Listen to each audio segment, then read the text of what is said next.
Have you ever felt so lost, so worn down, that all you had left was a single skill, and the hope that someone might see your worth?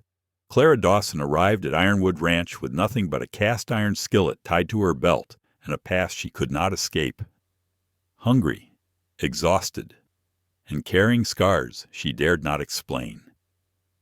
She whispered only 3 words when asked what she could offer. "I can cook."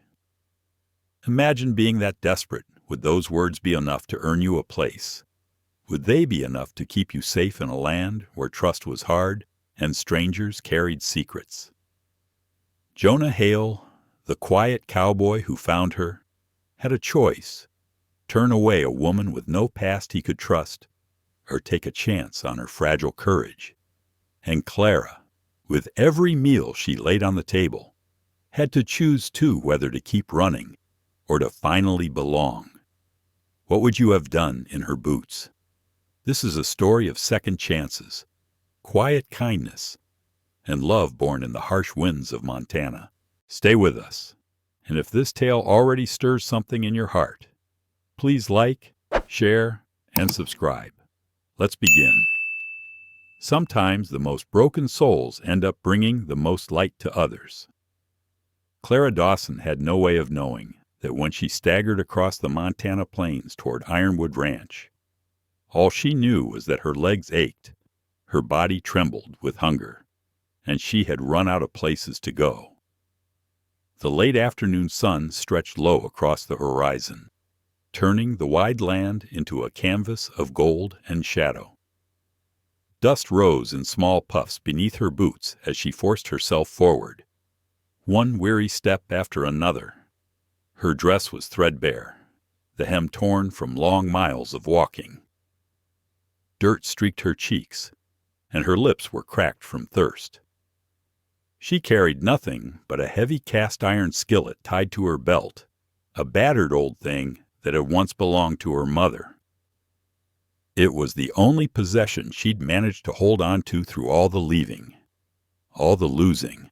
Ahead, the fences of Ironwood Ranch came into view, sprawling outward like protective arms around the land.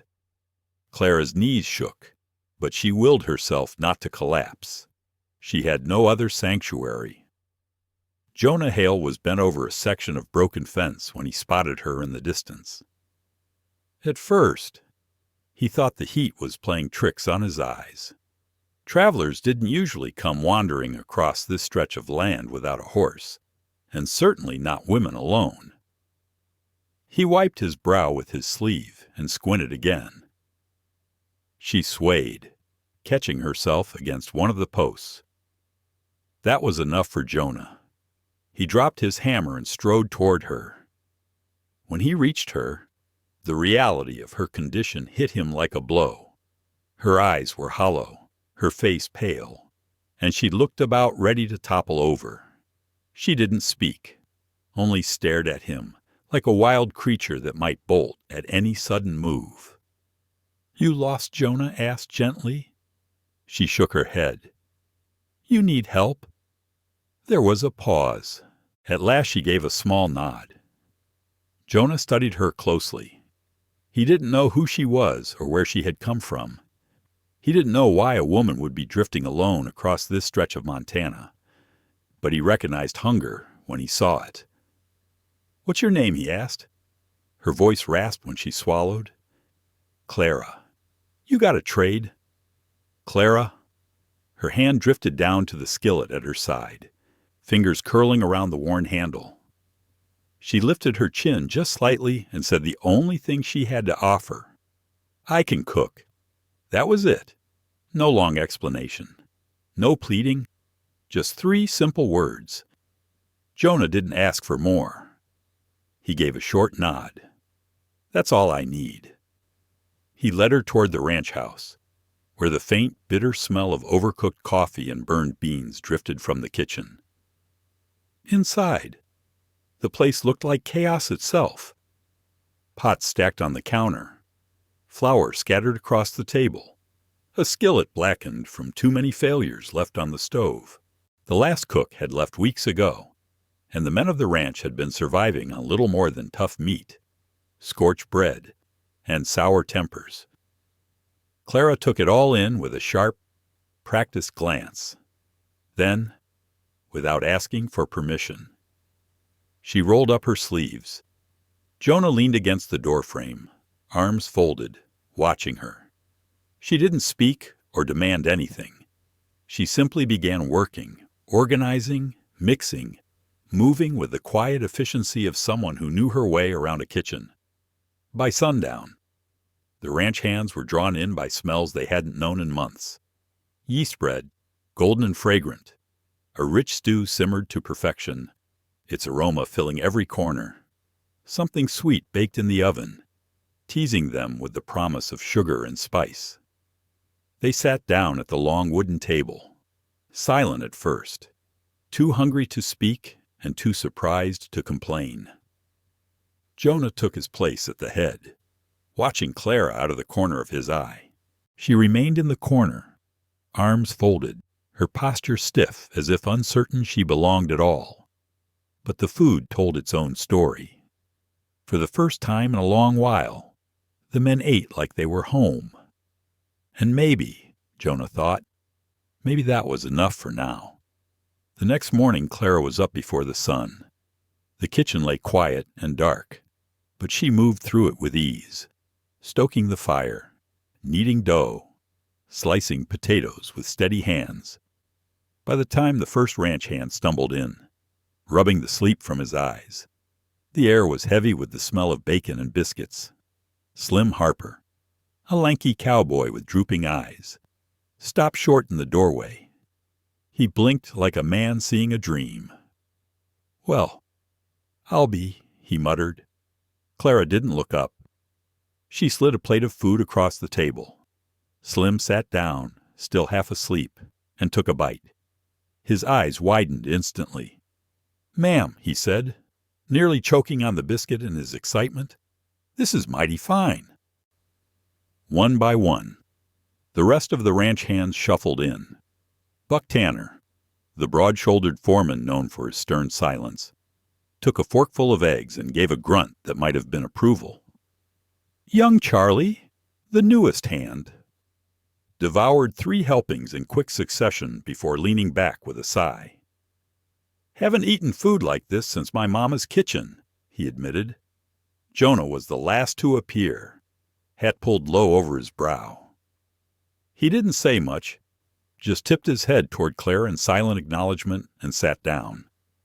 But when he bit into one of her biscuits, something in his expression eased. Clara didn't join them at the table. She stayed by the stove, tending to a pot of apples simmering with cinnamon.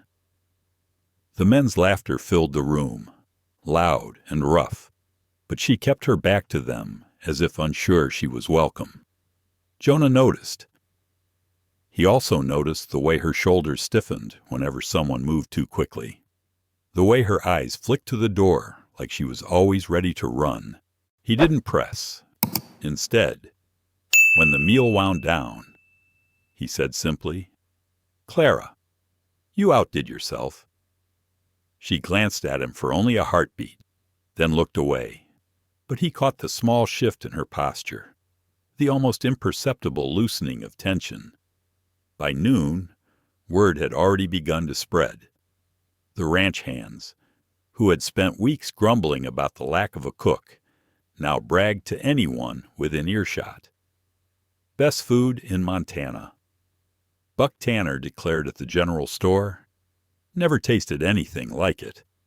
That evening, Clara served stew thick with meat and tender carrots, the kind that melted on the tongue. She placed a basket of warm cornbread on the table, and young Charlie snatched 2 pieces before anyone else had a chance. "Slow down, boy." Slim Harper chuckled. "Ain't nobody gonna steal it from you."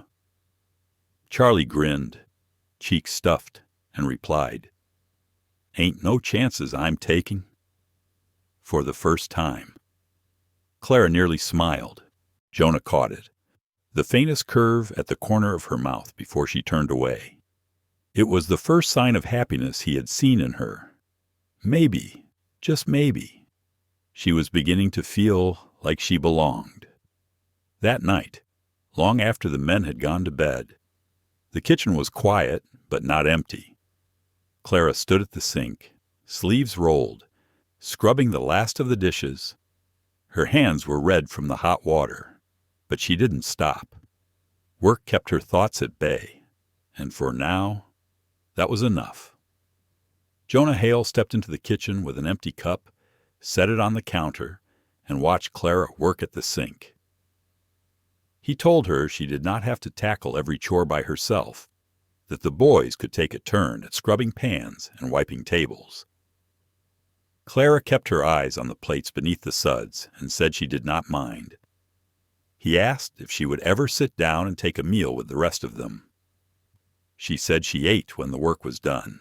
Jonah let out a slow breath, the kind a man uses when he knows there is no arguing with resolve. He turned as if to go, then stopped. Her sleeve had slipped back while she reached for another dish.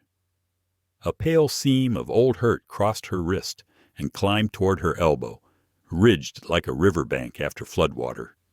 She tugged the fabric down, but too late. Jonah moved a step closer and asked if she had been hurt. She answered that it was an old burn. He asked to see it anyway. After a beat of hesitation, she held out her arm. He studied the line of scar and gave a low whistle, not out of spectacle, but out of quiet grief for what he guessed it had cost. He opened a cupboard, found a small jar of salve, and set it by the sink. He told her it might ease the ache when the weather turned, or when the work ran long. She looked from the jar to his face and asked why he was being kind. The question caught him off guard. He answered that there was no reason not to be. She said most people carried plenty of reasons. He did not try to argue with whatever history stood behind that sentence. He simply left the jar and told her to get some rest because tomorrow would be another long day. When he was gone, she dried her hands and stood for a moment, with the little jar cupped like something rare. For the first time in a long time, the kitchen did not feel like a room she had to defend. It felt a little like shelter. A few days later, the sound of wheels on hard-packed earth drifted in from the yard. Clara was working dough for the noon meal, turning and pressing it with steady rhythm. She glanced through the window and saw a wagon stop by the porch. A woman in a faded blue dress stepped down, careful and sure. Then a boy hopped after her, no more than 6, hair the pale color of straw sticking up every which way.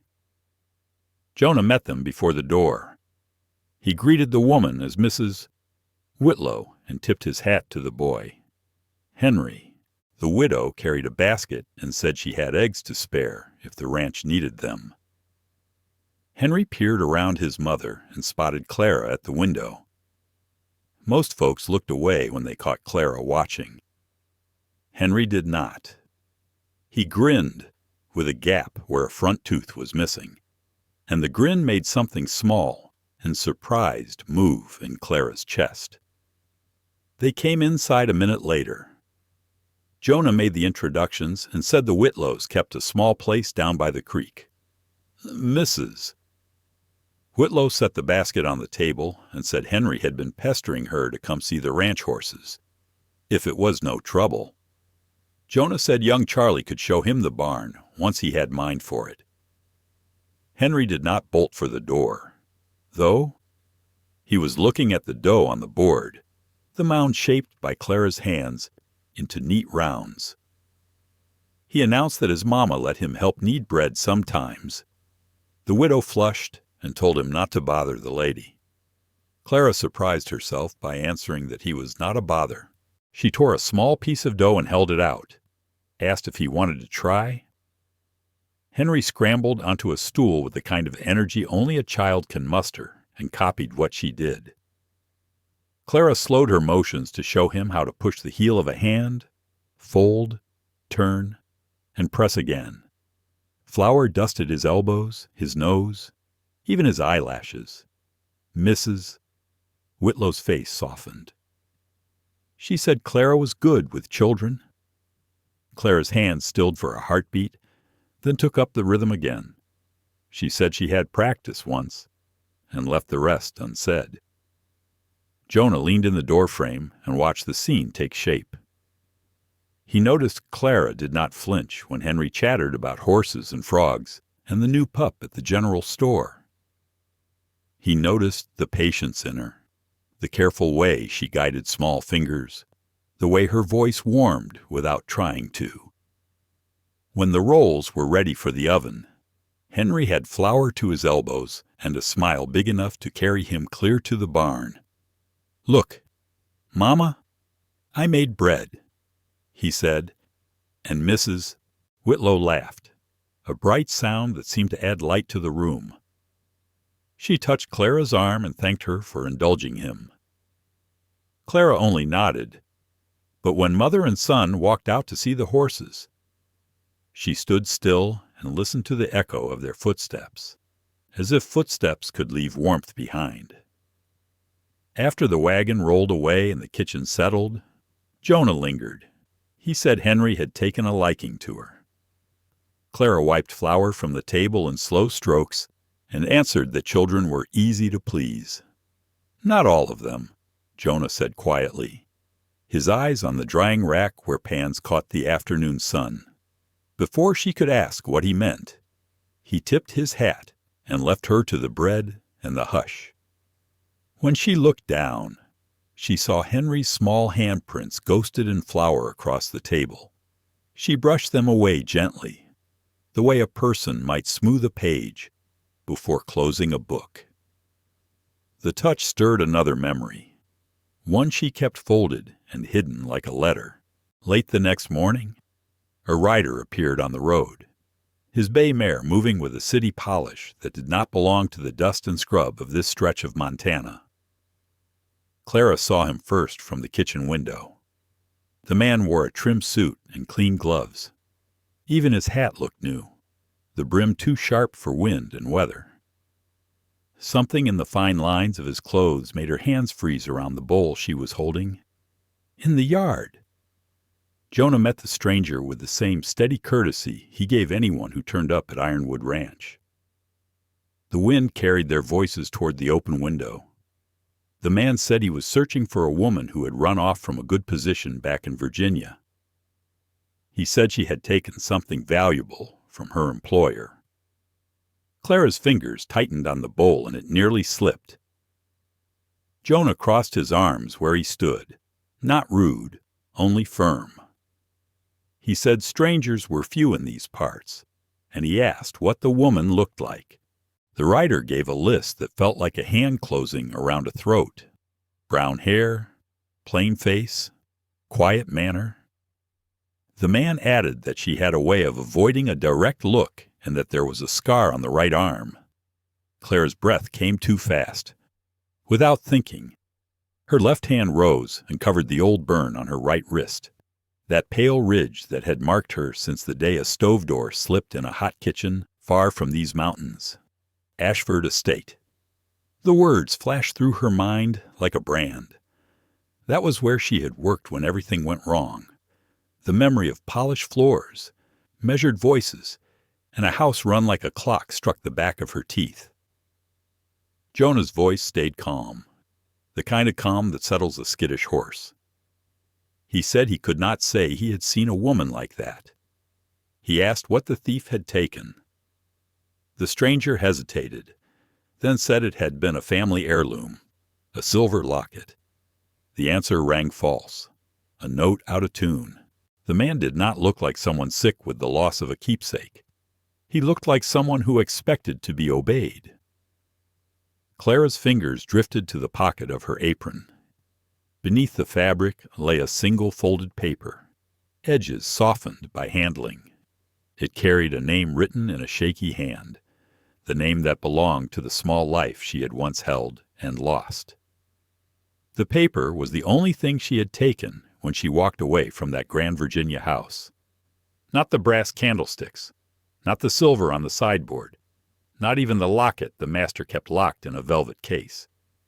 She had not stolen anything that was not already hers by love and by sorrow. The paper was the only proof left to her that the child had been real. Back in the yard, the rider let his gaze roam across corrals and outbuildings as if cataloging the place for later. Jonah did not move to help him search. He stood still, shoulders squared, a man rooted to his ground. There was no threat in his posture, but there was nothing of welcome either. The air between the two men felt like a taut rope, and Clara could almost hear it creak. She slipped her hand away from the pocket and forced herself to breathe evenly. The kitchen smelled of yeast and wood smoke. The stove ticked softly as the iron cooled. She counted those familiar notes the way a person counts steps to keep from stumbling. She knew the stranger would not give up easily. Men like that believed the world bent to their will if they pressed hard enough. She also knew Jonah would not hand her over without cause. He had listened when no one else had. He had handed her a small jar of balm as if it were a coin of trust. He had watched a boy stand on a stool and knead bread by her side, and had not tried to push away the tenderness in the room. A person could read a great deal in such details. The rider shifted in the saddle and cleared his throat as if to say more. Clara stepped back from the window so he could not see her face if he happened to look up. She pressed her palm flat against the counter, feeling the grain of the wood under her skin, something real and solid. The letter in her pocket rested like a heartbeat. It was the only thing she had taken. The paper in Clara Dawson's apron pocket bore her son's name in trembling ink, the only piece of him she had left. The men at Ashford Estate had told her she had no right to keep it, that everything tied to the child belonged to the household she had once served. But she had taken it anyway. It was not theft. It was memory. It was love. Out in the yard, the city stranger shifted impatiently in his saddle, promising gold to anyone who might point him in the right direction. He muttered that the woman he sought was likely using another name, hiding herself behind a false story. Jonah Hale stood steady, his arms folded across his chest. His answer did not change. He told the man he could not help. The rider studied him long and hard before tipping his hat and turning his bay mare toward town, saying he would be at the boarding house if news came. Dust trailed behind until the prairie swallowed him up. Clara had not realized she was trembling until Jonah stepped quietly into the kitchen and eased the mixing bowl out of her grip before it slipped. His voice was low but firm when he said she did not need to run, not from him. Her throat tightened. She whispered that the stranger would return. Jonah only said, "Let him." He spoke of rifles and how Ironwood was no place for men who thought they could own others. Her arms crossed tight around herself. She told him he did not know what she had done. He held her gaze and answered that he knew enough. He knew she was running from something hard, that she was afraid, and that the man in town was the sort who believed people were possessions. Jonah said plainly that he did not believe in that, and he never would. The words loosened something inside her, and a sob rose before she could choke it down. She turned her face to the table, clutching the edge until her knuckles blanched. Oh, Jonah did not reach for her. He stood steady as oak, his presence strong enough without a touch. At last he asked, almost casually, if she wanted him to send one of the hands to help with the supper. It was such an ordinary question, dropped into the storm like a stone into water, that she nearly laughed through the tears. She wiped her face with her apron and told him she could handle it. Jonah gave a small nod and left her to the work. When the door closed behind him, she realized with a start that for the first time since setting foot on Ironwood land, she was not plotting her escape. And that realization was as frightening as the stranger's search. The next morning, tension lingered over breakfast like a storm cloud. Clara carried in a platter of hot cakes and could feel the weight of unspoken grievances pressing down on the long table. The usual morning chatter had gone silent. Buck Tanner sat hunched over his cup of coffee, scowling into the dark liquid. He muttered that it was no good bringing in more hands when there was already too much work to spread around. Young Charlie shifted uneasily and said the boss had ordered extra help for the coming cattle drive. Buck scoffed at the notion. His glare moved to the doorway where Levi Granger, the new arrival, stood awkward and uncertain. Rumors had already begun among the men. Someone said he looked like a city boy running from debts. Levi's ears reddened. He clenched his fists and said he could pull his weight same as any man. Buck shoved back his chair with a screech, rising with the kind of menace that promised a fight.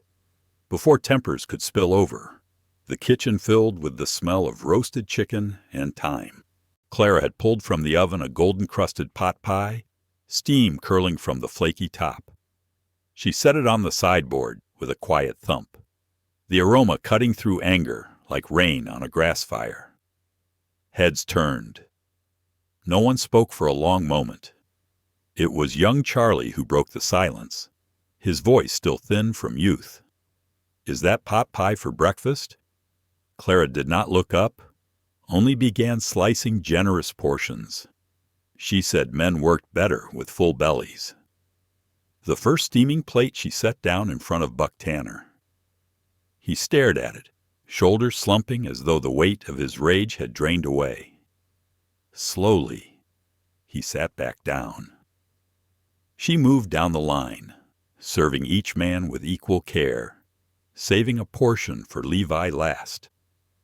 When she placed it before him, his eyes glistened with emotion he tried to swallow. He thanked her thickly, hat brim pressed tight to his chest. As the men ate, their edges softened. Conversation returned, easier and warmer.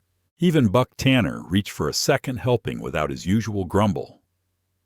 Clara stood at the stove, silent, but she watched how food shifted moods, how bread and broth could mend more than hunger.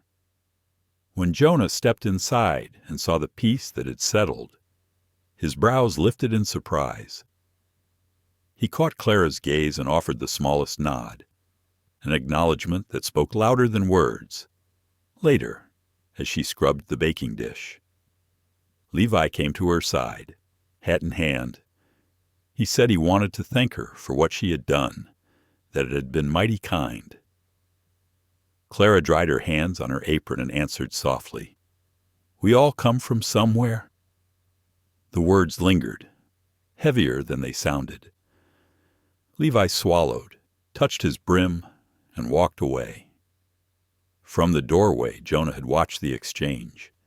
He had seen plenty of grudges at Ironwood men who fought over less than a harsh word and carried bitterness for seasons. But Clara had quieted a storm with nothing more than a pot pie and a steady voice. He wondered if she knew how much strength she carried in those gentle hands. Sunday morning arrived clear and cool. The bell from the little church in town echoed across the valley, calling folks from miles away. Clara watched from the kitchen window as the ranch hands scrubbed themselves into Sunday shape, hair slicked with water, boots brushed clean. They clambered into the wagon, their laughter carrying as Jonah stepped to the door. He asked if she was coming. She shook her head and said she had bread rising. He studied her for a moment, then gave a simple nod and left it at that. When the wagon rolled away, Clara kneaded the dough harder than she needed to. She had not walked into a church in years, not since the days when her prayers seemed to fall unheard into silence. God had not answered when she needed him most, and so she had stopped asking. Yet the quiet pressed heavy on Ironwood that morning, the kind of quiet that makes a person restless. The bread was soon baked, the kitchen swept and spotless, but still she paced. She paused at the mirror in her small room, staring at a face she hardly recognized. Without knowing why, she pulled out the least worn dress she owned and pinned her hair with careful hands. Then she set out down the road. The walk took longer than she expected, each step a battle between resolve and fear. By the time she reached the white clapboard church, the service had already begun. Her pulse raced as she eased through the back door. The preacher's voice rang clear the story of the prodigal son returning home, a father watching from afar and running to meet him. Clara slipped into the last pew. Jonah turned slightly in his seat, and his eyes widened when he saw her. He did not make a scene, only offered the smallest nod before facing forward again. Clara sat stiff, her hands knotted in her lap. The words of the sermon rolled over her, speaking of forgiveness, of homecoming, of grace that waited no matter how far someone had run. She had heard the tale before, but it had never landed this way. The preacher's voice carried into all the cracks where her doubts lived. Tears gathered before she could stop them.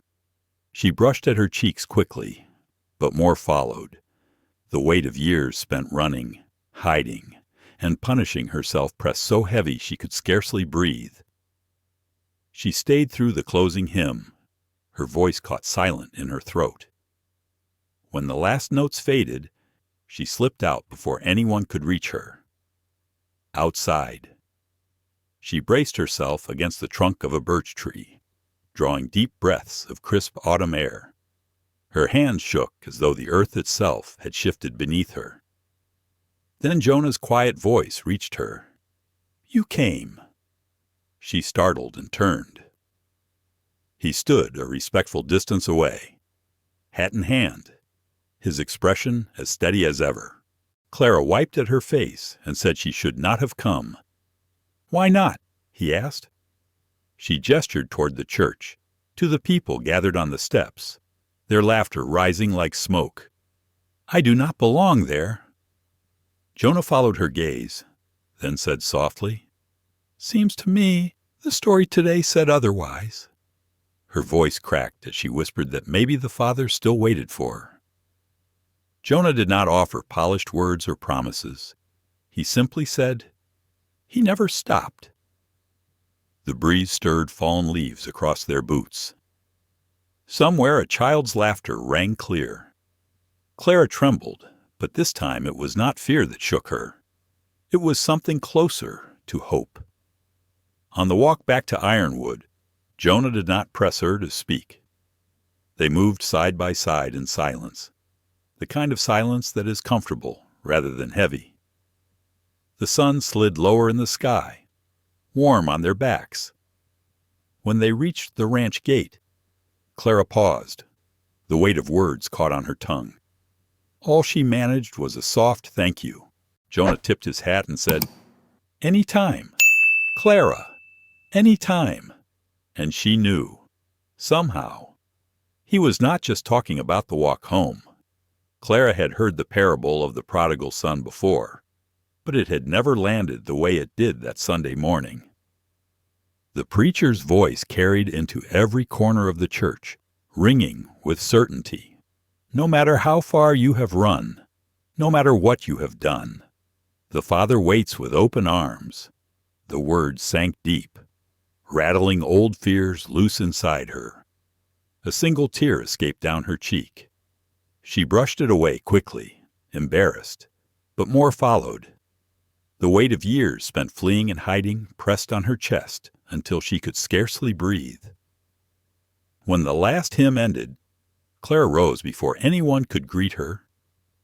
She slipped out into the cool air and pressed her back against a birch tree, drawing in lungfuls of crisp autumn wind.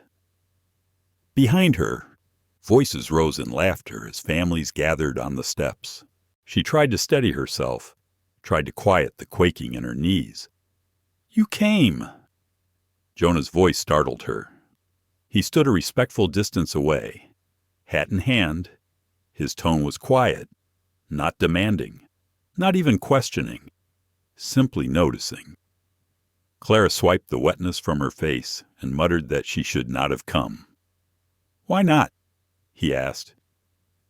She glanced toward the crowd at the church steps, neighbors talking, children darting between boots and skirts. "I don't belong here." Jonah followed her gaze, then spoke in his steady, unhurried way. "Seems to me that story said different." Her voice cracked as she whispered, "Maybe the Father still waits for me." Jonah's answer came plain, without sermon or flourish. He never stopped. The breeze scattered dry leaves across the ground. Somewhere close by, a child laughed. Clara realized she was trembling, but for the first time in years, it was not born of fear. It was something she had not felt in so long, she barely recognized it. Hope. The walk back to Ironwood was a quiet one. Jonah did not press her to speak, and she was grateful. They walked side by side, the late afternoon sun warm on their shoulders, the silence between them more companionable than awkward. When they reached the ranch gate, Clara paused. Her throat tightened around words she did not quite know how to give shape to. All she managed was a soft, "Thank you." Jonah tipped his hat. "Any time, Clara, any time." And she knew, somehow, he meant far more than the walk home. That evening a hard rain swept across the valley, driving the ranch hands inside. They gathered near the fire, mending tack, swapping stories in low voices. In the kitchen, Clara worked at the table, the steady rhythm of her knife against the cutting board blending with the rain tapping on the roof. The warmth of the stove filled the room. Jonah appeared in the doorway, a ledger tucked under his arm. "Mind if I work in here?" he asked. "Stove's warmer than the office." Clara nodded toward the table. He settled into a chair, spreading papers before him. For a long while the only sounds were the fire's crackle, the rain's patter, and the scratch of Jonah's pen. Then Clara's knife slipped. She gave a small gasp as the blade nicked her finger. Jonah was at her side in an instant. "It's nothing," she said quickly, but he had already pulled a clean handkerchief from his pocket. "Even small cuts can sting," he murmured as he wrapped the cloth gently around her finger. His hands were roughened from years of ranch work, but his touch was unexpectedly tender. Something in that carefulness brought a lump to Clara's throat. "Without thinking," she whispered, "you're the first person in a long while who's been kind without wanting something back." Jonah stilled, then released her hand slowly. He crossed to a cupboard, retrieved a small wooden box, and placed it on the table between them. "I keep this in my desk," he said. "Never showed it to anyone." Clara hesitated, then lifted the lid. Inside lay a folded letter, its edges worn soft from being opened too many times. She looked at him. He nodded. The handwriting was strong but smudged in places, as if the writer's tears had blurred the ink. The letter began with one word, God. It continued, "It has been a year today since Sarah left this earth. I do not know why you took her when that fool doctor said it was only a fever. I do not know why you left me here alone. But if you can hear me, tell her this: I kept my promise. The ranch is still standing. I am still standing most days." Clara's hands trembled as she folded the paper back into the box. When she lifted her gaze, Jonah's eyes shone with tears he refused to let fall. So she told him her story. The words came slowly at first, as though pulled from a well long sealed. Then they tumbled faster. She told him about the baby boy who had come too soon, lived only a handful of hours, and was gone. She told him about the husband who had blamed her, who had found his answers in a whiskey bottle until he disappeared altogether. She told him about the Ashford estate, where she had worked like she was property, about the family who treated her grief as inconvenience. Finally, she told him about the locket. Her voice wavered as she admitted it had held her baby's name inside. The family claimed it belonged to them, that because she was their servant, she had no right to it. But it was all she had left of him. She swallowed hard. That's what the man was looking for. But I only took what was mine. Jonah did not interrupt. He did not offer easy words.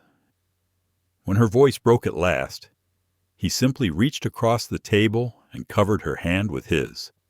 The rain drummed steadily on the roof. A clock ticked somewhere in the house. Clara broke apart into sobs, great heaving cries that shook her whole body.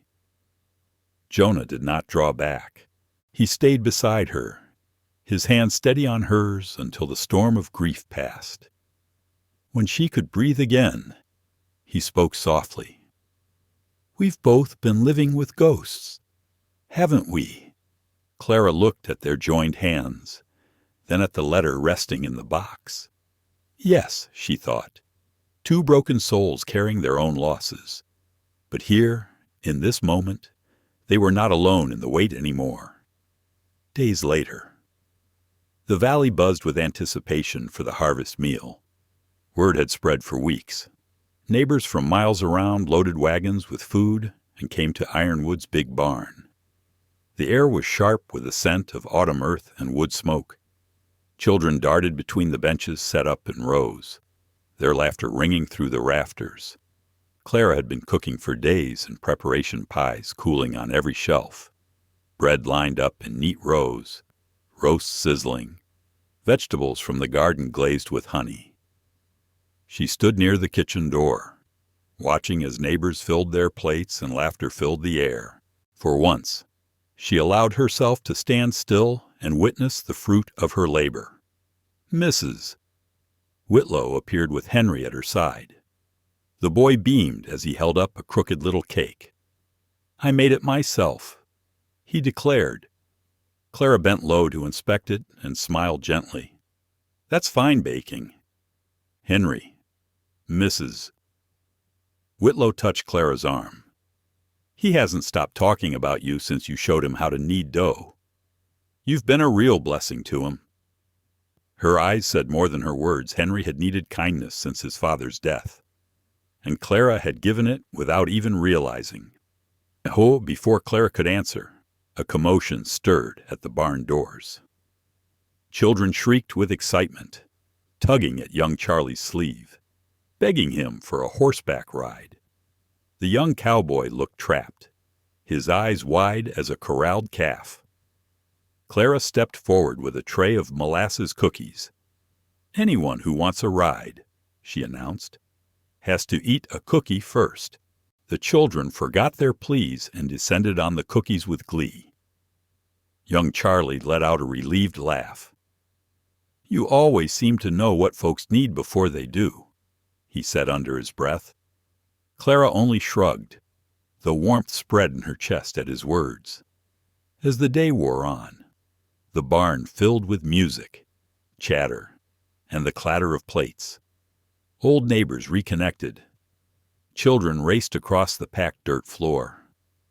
Jonah found her standing at the edge of it all, half a smile curving her lips.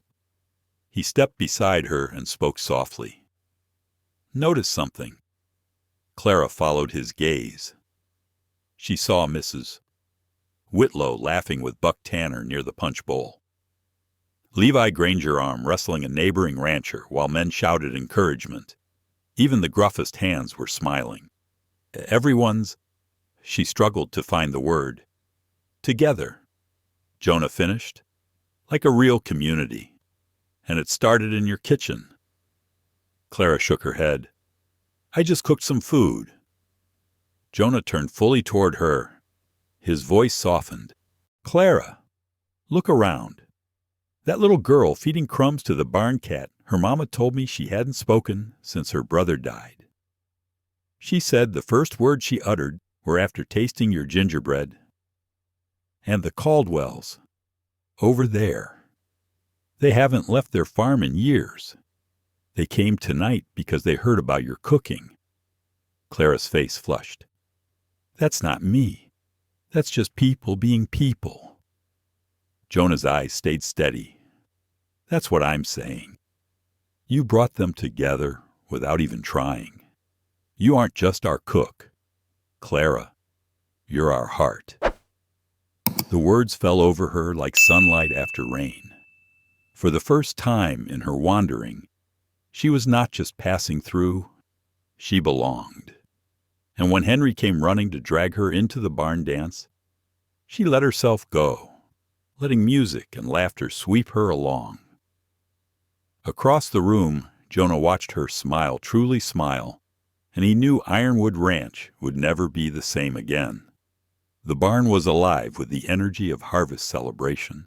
Lanterns swung from rafters, their golden glow washing over tables groaning with food. Neighbors filled plates and traded stories, their voices carrying into the crisp night air. At one end, young Charlie found himself surrounded by eager children, their bright eyes pleading for a horseback ride. The boy looked cornered, hat shoved back, unsure how to escape their persistent tugging. Clara Dawson stepped forward with a tray of molasses cookies. Her voice cut clean through the chatter. Anyone wanting a ride best eat something first. The children forgot their demands in an instant, swarming the tray with delighted squeals. Young Charlie gave Clara a sheepish, grateful grin. You always seem to know what folks need before they know it themselves, he said, shaking his head in wonder. Clara offered no reply, only a faint smile before moving on. Throughout the afternoon, she drifted through the crowd like a quiet current, refilling cider mugs, replacing soiled napkins, steering a toddler away from tipping into the barrel of sweet cider. She did not quite join in the revelry, but she kept it flowing. It was only when she paused near the pie table that she realized Jonah Hale had been watching her. He stepped beside her, his presence steady and unhurried. Notice something. She followed his gaze. Mrs. Whitlow, dressed in faded blue, laughed with Buck Tanner near the punch bowl. Levi Granger was locked in an arm wrestling match with a rancher from the next valley over, their struggle drawing cheers from the crowd. Even the surliest of Ironwood's men wore smiles that softened their hard features. Everyone's. Clara searched for the right word but could not quite grasp it. Together, Jonah finished for her, like a true community. And it started in your kitchen. Clara shook her head quickly. I just put food on the table. Jonah turned fully to face her, his voice lowering so only she could hear. Clara, look around. That little girl feeding crumbs to the barn cat, her mother told me she hadn't spoken a word since her brother passed. The first time she opened her mouth was after tasting your gingerbread. And those two old folks over by the lanterns, the Caldwells, they haven't left their place in years. Tonight they came because they'd heard about what you've been cooking. Heat rose in Clara's cheeks. She tried to wave it off. That isn't me. That's just people being people. Jonah's expression softened. That's exactly my point. You've drawn them together without trying. You aren't just our cook. Clara, you're the heart of this place.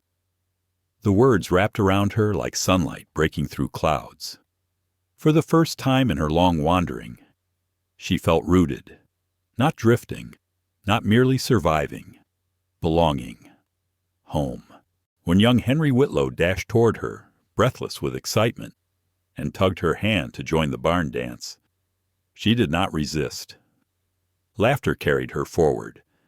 The fiddle struck up a tune, boots stomped in rhythm, and Clara Dawson once alone, once lost, let herself spin across the worn planks. Jonah watched from across the room, a slow smile tugging at his mouth as he realized how much she had changed. Ironwood Ranch would never be the same. Neither would he. Winter crept in gently, laying a soft quilt of frost across the wide Montana plains. The mornings glittered with ice, each blade of grass stiff and shining under the first light. Clara stood at the kitchen window one cold dawn, watching her breath fog against the glass as she waited for the coffee to finish. On the stove, her mother's old skillet sat seasoned and warm, the same skillet that had traveled every weary mile with her. The kitchen no longer felt borrowed. It was hers now. The shelves bore her hand in their order. The herb bundles drying by the window had been tied by her fingers. The dented tin cup by the stove always waiting for Jonah was as much a fixture as the fire itself. Even the men had changed. Those who once eyed her like an outsider now tipped their hats and called her Miss Clara with unfeigned respect. The back door swung open, letting in a rush of cold. Jonah stamped snow from his boots and rubbed his hands together. His cheeks were red from the bite of wind. "North fence needs patching before breakfast," he said, coming straight to the stove. Clara poured him a steaming mug before he had to ask. "You'll freeze your hands without proper gloves," she scolded lightly. Jonah wrapped his fingers around the cup, smiling at her, fussing. Too much work to waste time worrying about cold hands. They fell into their comfortable morning rhythm, her cracking eggs into the skillet, the sizzle mingling with the smell of strong coffee and wood smoke. For a time, the only sounds were domestic and easy. Then Jonah's voice, quiet but sure, cut through. "Clara?" Something in his tone made her turn. He was not looking at her, but at the skillet on the stove. "You remember what you told me the day you arrived?" She did. Of course she did. Those 3 words that had shifted her life's course. "I can cook." Jonah set his coffee down and reached into his pocket. When he opened his hand, a simple silver band rested there, polished smooth but unadorned. The light from the window caught on it, gleaming softly. "I never asked about where you'd been," he said quietly. "I only knew what you brought with you when you came. That was enough for me." Clara's heart thudded so loud she thought the whole kitchen must hear it. The eggs hissed and sputtered, forgotten. She stared at the ring, then at Jonah's face, the sun-carved lines around his eyes, the steadiness in his gaze. He did not kneel. He did not make grand promises. He simply held out the ring. "That's all I need. If you'll have me." Outside, a winter bird trilled in the pale dawn. The coffee bubbled gently on the stove. Clara looked around at everything that had become her world, the shelves she had ordered, the herbs hanging by the window, the skillet that connected her to her mother, the laughter of the men who had become like family. Henry Whitlow's bright smile, Mrs. Whitlow's gentle gratitude, and Jonah, steady and true, asking nothing but her heart. Words had never been her strength, so instead, she reached out and closed her fingers around his rough hand.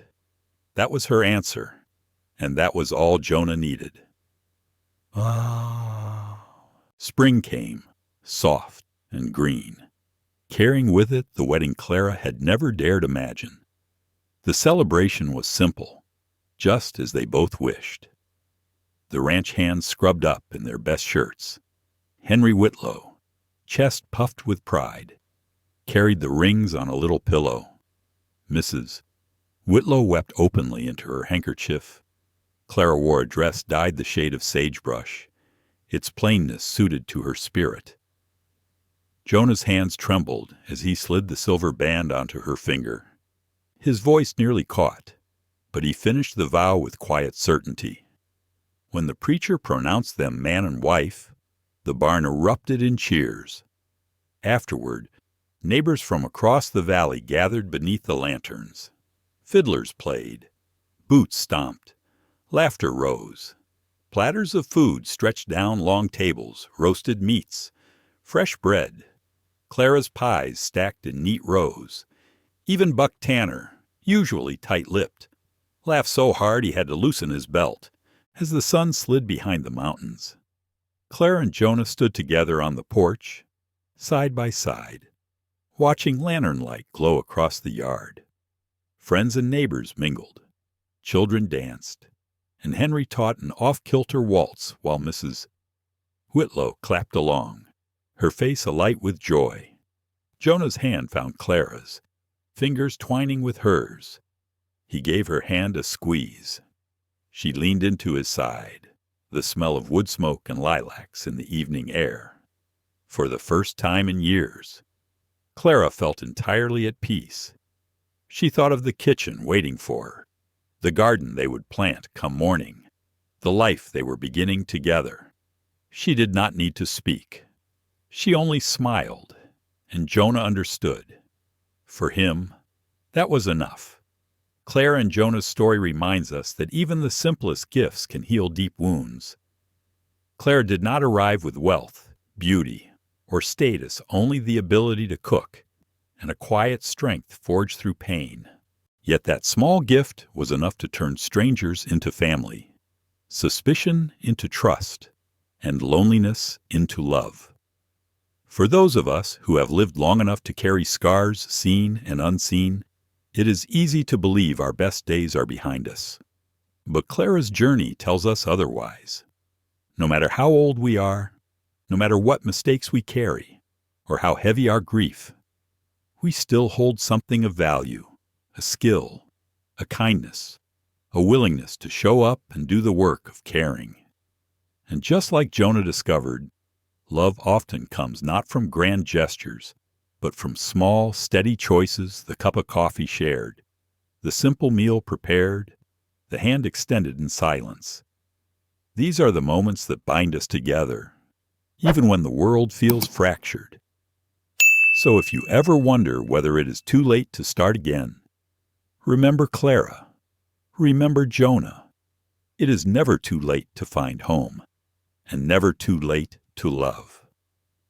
Thank you, dear friends, for joining us around this story of love and second chances.